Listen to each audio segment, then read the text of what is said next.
What's up, guys? Today I wanted to talk about the iPhone 10 in 2022. Why I think this is Apple's most interesting phone that they have on the market right now, because of the price point of being 200 bucks.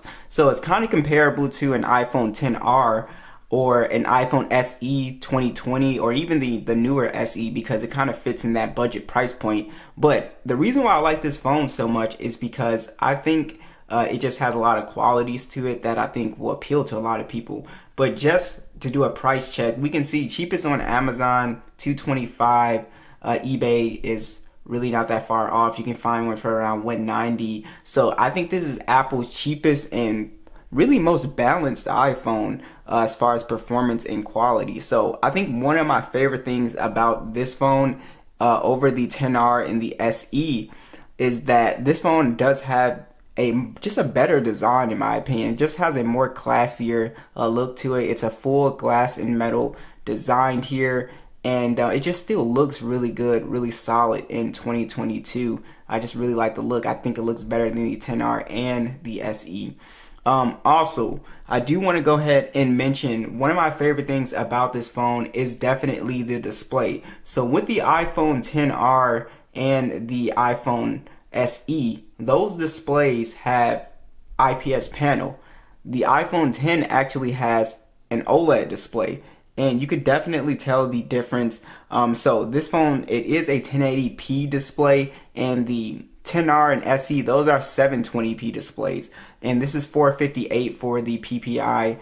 And I just really like watching content on the display. It's a 5.8 inch panel as well too, so it's fairly compact. It's HDR10 as well. It gets fairly bright outdoors, and I just really like the display on here compared to, the SE and the 10R.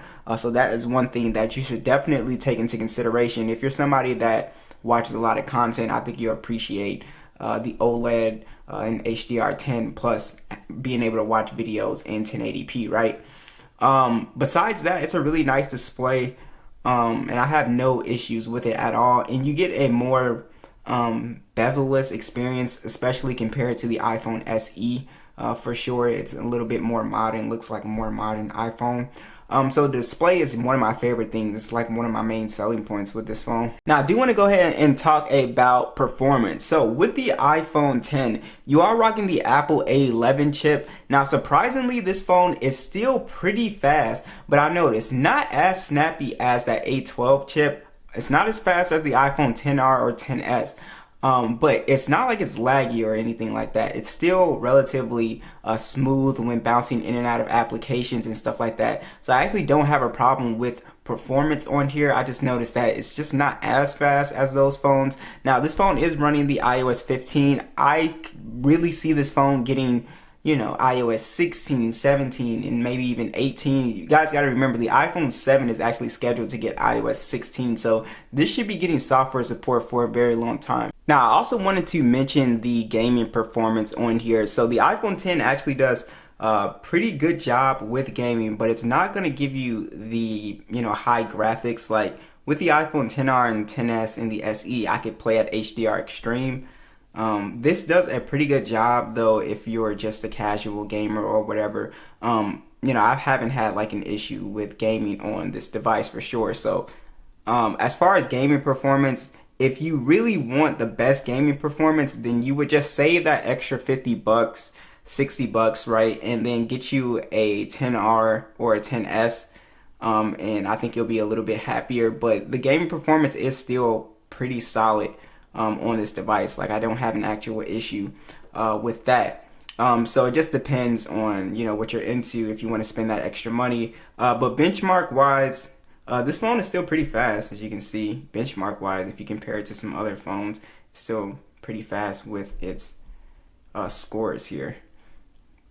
But in general, the performance on here is pretty good. So like I said, I don't have too many complaints. It's not like it's lagging. Doing your everyday tasks and stuff, it's pretty smooth. You do have 64 gigs of internal storage and 3 gigs of RAM on here. What I found is that multitasking is pretty good. iOS actually does a really good job with multitasking with low RAM, since it's just such good optimization.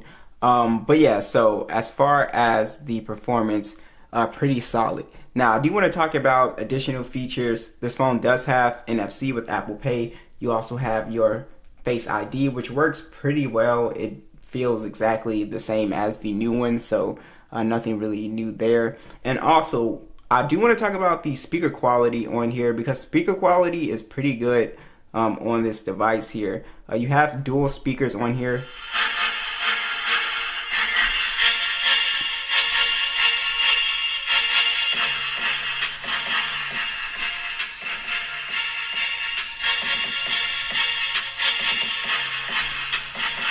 Really good bass quality, really good mids and highs. This one does, it has a little bit of ting to it at max volume, but overall they're really good speakers. Also, the vibration motor on this phone is also pretty good. You'll definitely be able to feel like the phone ringing if you put it on vibrate.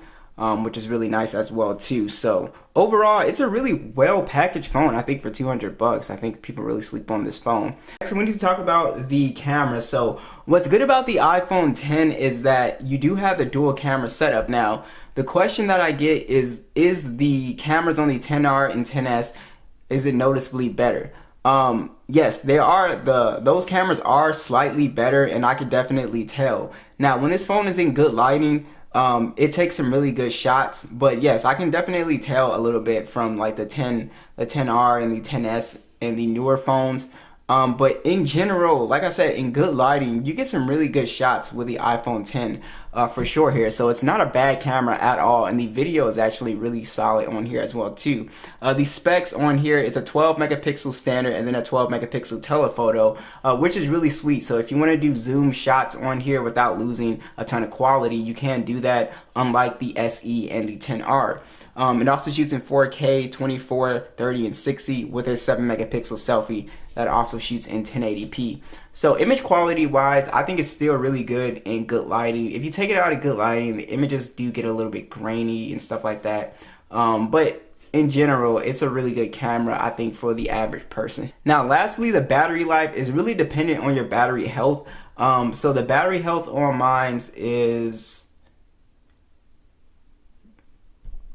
90%, so I actually get pretty good battery life with this phone. I've able to squeeze around 5 to 6 hours of screen on time depending on how heavy you use it. So it actually has better battery life than something like the iPhone SE 2020 or the 2022. You can actually get a slightly more battery life out of this phone, which I think is really cool. You also have the wireless charging on board and the fast charging at 15 watts.